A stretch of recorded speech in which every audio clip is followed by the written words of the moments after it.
Justement, oui, qu'on ne mâche pas les mots, c'était difficile. Parce que nous avons appris ces nouvelles, c'est ce matin. Parce que hier déjà, quand on a eu à retrouver nos 5 joueurs qui étaient en quarantaine avant, et ils ont refait les examens, on était avec eux, on a été tous contents par rapport à ce retrouvail. Et puis après, on a tous refait les examens. Et aujourd'hui, ça tournait mal pour eux. Mais bon, ce qui était important pour nous, c'était de faire mieux par rapport à tout cela, à ces joueurs, plus les 4 qui se sont rajoutés, y compris notre patron du staff technique.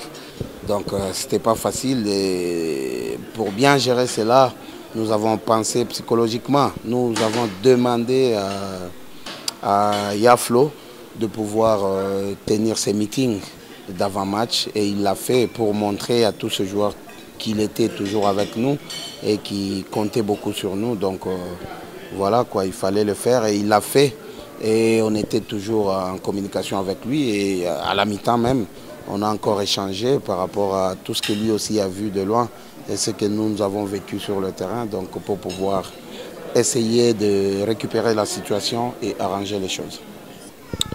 Vraiment oui, parce que nous, on ne s'attendait pas à ça. Nous, on a préparé notre équipe pour pouvoir faire mieux que ça.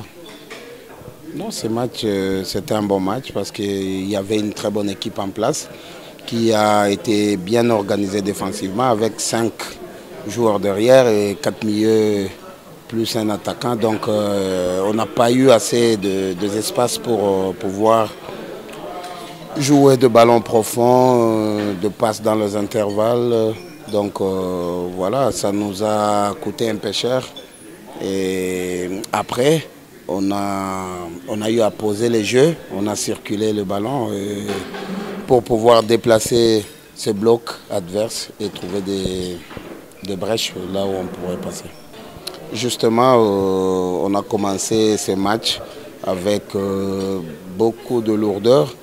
On a pris ces buts matinales à la 5e minute et puis bon, on a essayé de jouer avant la fin de la mi-temps. On a essayé de jouer mais on n'a pas pu trouver de situation nette pour pouvoir marquer à part une ou deux situations comme ça. Et après à la mi-temps, il fallait reconscientiser tout le monde, remotiver tout le monde, redonner cette confiance parce que nous, tant que membres du staff technique, nous croyons dans les différentes qualités de nos joueurs et on a eu à échanger avec eux, on les a reconscientisés et voilà, à la deuxième période, ils sont rentrés, ils ont commencé à bousculer l'adversaire en jouant correctement et précis dans les passes. Donc voilà, et à la dernière seconde, nous avons eu cette opportunité de frappe au but, un tir qui a été cadré et le ballon a fini à loger dans le but, quoi. Pour commencer, je crois que ce qu'on a fait jusque-là, on a eu à prendre 4 points. Il y a encore un match important qui nous attend, celui qu'on va jouer contre le Niger.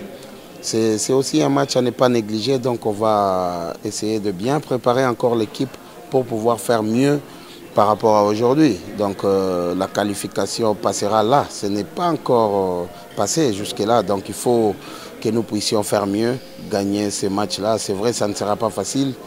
Il y a toujours des calculs à gauche, à droite. Donc nous allons beaucoup plus compter sur nous pour pouvoir arracher cette qualification. C'est vrai, par rapport à la suite, pour nos joueurs qui sont encore en quarantaine, nous espérons bien les avoir avec nous dans les jours à venir. Mais bon, c'est cette pandémie qui est en train de gâcher de temps en temps par rapport aux joueurs qui doivent peut-être jouer ou pas, on ne sait pas. Parce qu'en tout, on a un effectif de 33 joueurs, c'est vrai, on ne peut pas compter que sur 5, sur 10. On compte sur tout le monde. Nous avons confiance en tous les joueurs et ça sera aussi magnifique si les autres là qui sont jusque-là en quarantaine, ils reviennent. Donc ça sera magnifique et ça sera encore un coup de main par rapport à l'effectif que nous avons.